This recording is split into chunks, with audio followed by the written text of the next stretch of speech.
For the last 3 years, the American media machine has been obsessed with a single, terrified narrative. They want you staring at the front door. They want you obsessed with the enemies. They tell you that China is trying to kill the dollar. They tell you that Russia is building a parallel economy to crush the West. They tell you that BRICS is the barbarian at the gate, waiting to storm the castle and dismantle the American way of life. It is a compelling story. It sells newspapers. It gets clicks. But while they have you staring at the front door, terrified of the barbarians, the back door has just been unlocked from the inside. The kill shot for the American economy isn't coming from our rivals. It isn't coming from Beijing or Moscow or Tehran. It is coming from our friends.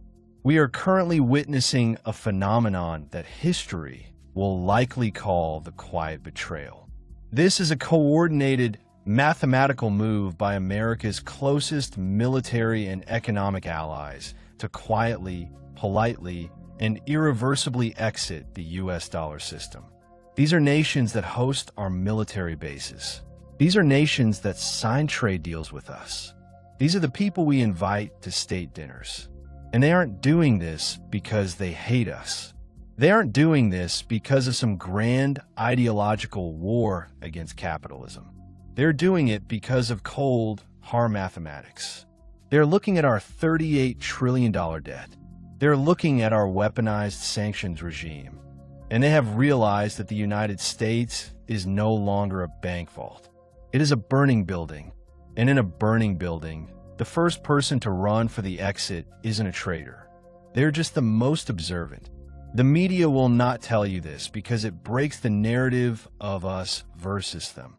But the reality is that the American empire is being dismantled not by its enemies, but by its partners. For the next few minutes, we're going to ignore the noise from the standard enemies list. We're going to ignore BRICS. Instead, we're going to expose the list of 5.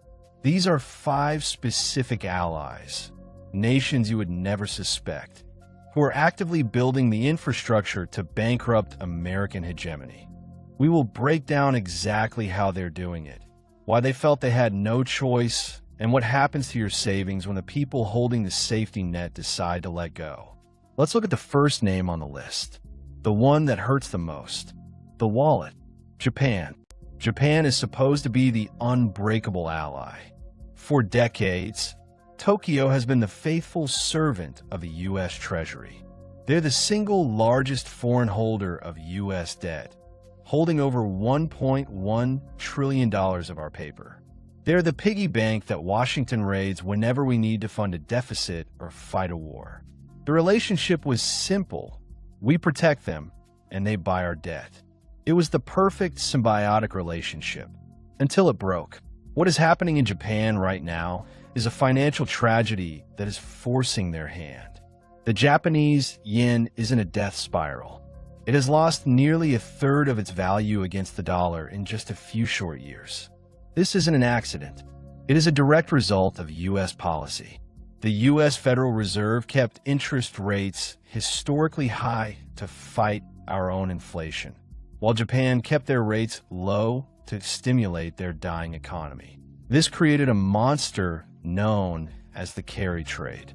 Investors borrowed money in Japan for free, literally 0% interest, and moved it to America to earn 5% interest. It was free money, but it drained capital out of Japan at a pace we haven't seen since the Asian financial crisis. It turned the yen into a sacrificial lamb for the US dollar. So, Japan now faces an existential choice. A choice that no ally wants to make. They can either watch their currency evaporate, watching the cost of food and energy destroy their middle class, or they can do the unthinkable. They can sell the US debt to save themselves. And that is exactly what they are quietly doing. This is the betrayal of the wallet. Japan isn't buying our debt anymore to support us. They're dumping it to survive us. You have to understand the scale of this. When Japan sells U.S. treasuries to prop up the yen, they're effectively flooding the market with U.S. debt exactly when the US government is trying to issue trillions more? Is a supply shock. And when the biggest buyer leaves the market, who takes their place?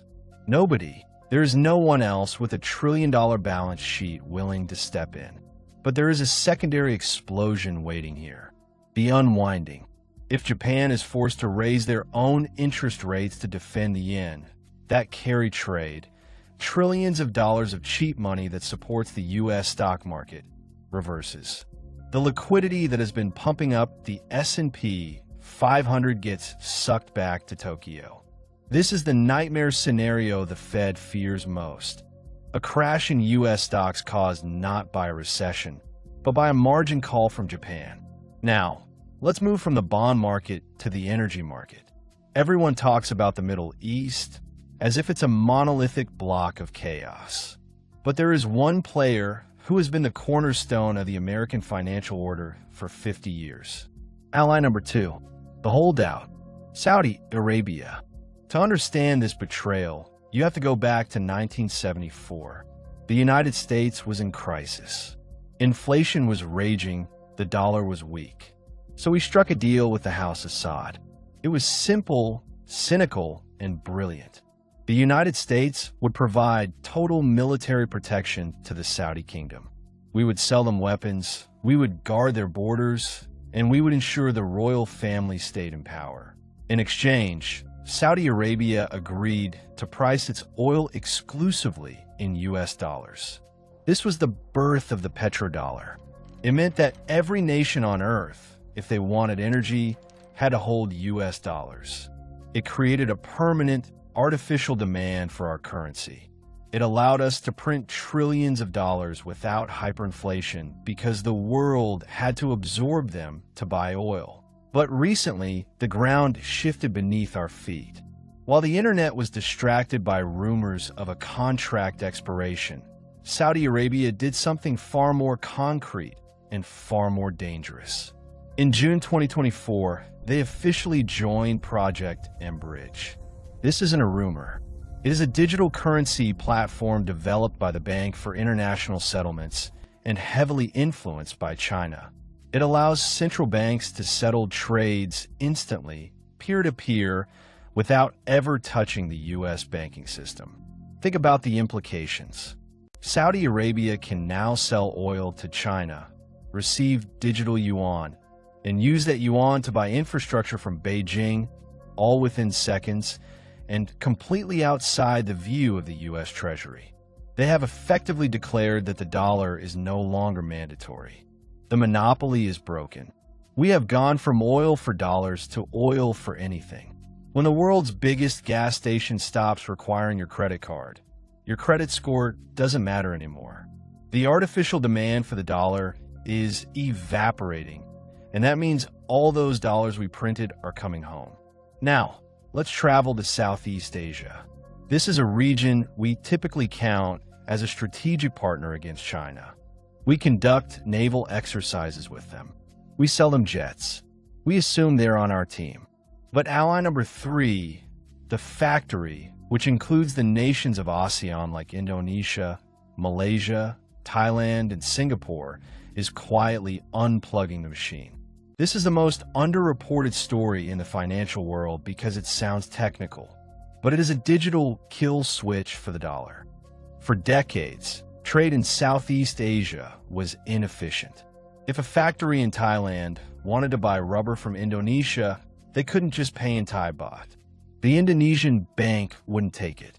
So they had to convert baht to US dollars, send the dollars to a New York bank to clear, and then convert those dollars to Indonesian rupiah. The US took a cut, the trade took days, and Washington could monitor every single transaction. That system is gone. It has been replaced by the local currency transaction framework.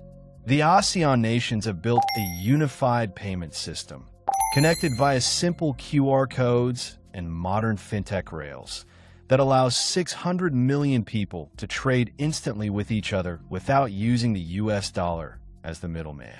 A merchant in Bangkok can scan a QR code from a supplier in Jakarta, and the money moves instantly from baht to rupiah. The dollar is completely bypassed. They have created a dollar-free zone in one of the fastest-growing economic regions on Earth. And the terrifying part for Washington is that it works better, is faster, is cheaper, and it is sovereign. They aren't doing this to help China. They are doing it because it makes business sense. But the side effect is catastrophic for American soft power. We used to be the toll booth on the highway of global trade. Now they have built a bypass, and the traffic is diverting. Now, let's look across the Atlantic. Surely, Europe is with us? Surely, NATO is rock solid? The war in Ukraine was supposed to unite the Western Alliance. But under the surface, the cracks are widening into canyons. Enter ally number 4, the diplomat, France. France has always been the independent thinker of Europe, but what is happening now is a fundamental shift in philosophy. President Macron has said the quiet part out loud. He has explicitly called for strategic autonomy and warned Europe against being a vassal to the United States. Why is this happening? Because of the extraterritoriality of the dollar. Europe has realized that the weaponization of a U.S. financial system is a threat to their own sovereignty. When the United States sanctions a country like Iran or Russia, we don't just stop U.S. companies from trading with them. We threaten to destroy any European company that trades with them too. We fine their banks billions of dollars. We treat our allies like hostages.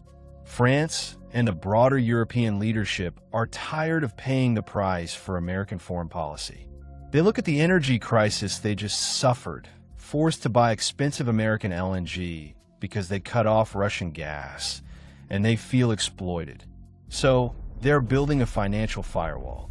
They are creating legal mechanisms, like the blocking statute, to allow European companies to ignore U.S. sanctions. They are actively exploring trade settlements in euros and other currencies to reduce their exposure to the dollar. This is a polite, diplomatic way of saying, your laws do not apply here anymore. Finally, we come to the betrayal that is closest to home, the one that is physically attached to us.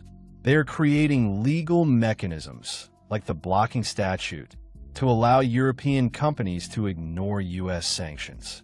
They are actively exploring trade settlements in euros and other currencies to reduce their exposure to the dollar. This is a polite, diplomatic way of saying, your laws do not apply here anymore. Finally, we come to the betrayal that is closest to home, the one that is physically attached to us. Ally number 5, the Trojan Horse. Mexico. Mexico is our biggest trading partner. We share a massive border and an integrated economy. We signed the USMCA, the successor to NAFTA, specifically to create a fortress North America.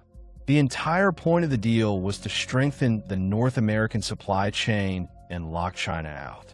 We thought we had secured our flank, but Mexico has quietly betrayed that agreement. Instead of blocking China, they invited them in. While Washington is busy slapping tariffs on Chinese electric vehicles and solar panels, trying to keep them out of the U.S. market, Chinese companies are simply engaged in the ultimate workaround. They're building massive factories just south of the Texas border, particularly in Monterrey. Companies like BYD, Hisense, and heavy machinery manufacturers are setting up shop on Mexican soil.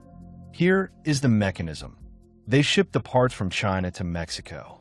They assemble the final product in these Mexican factories.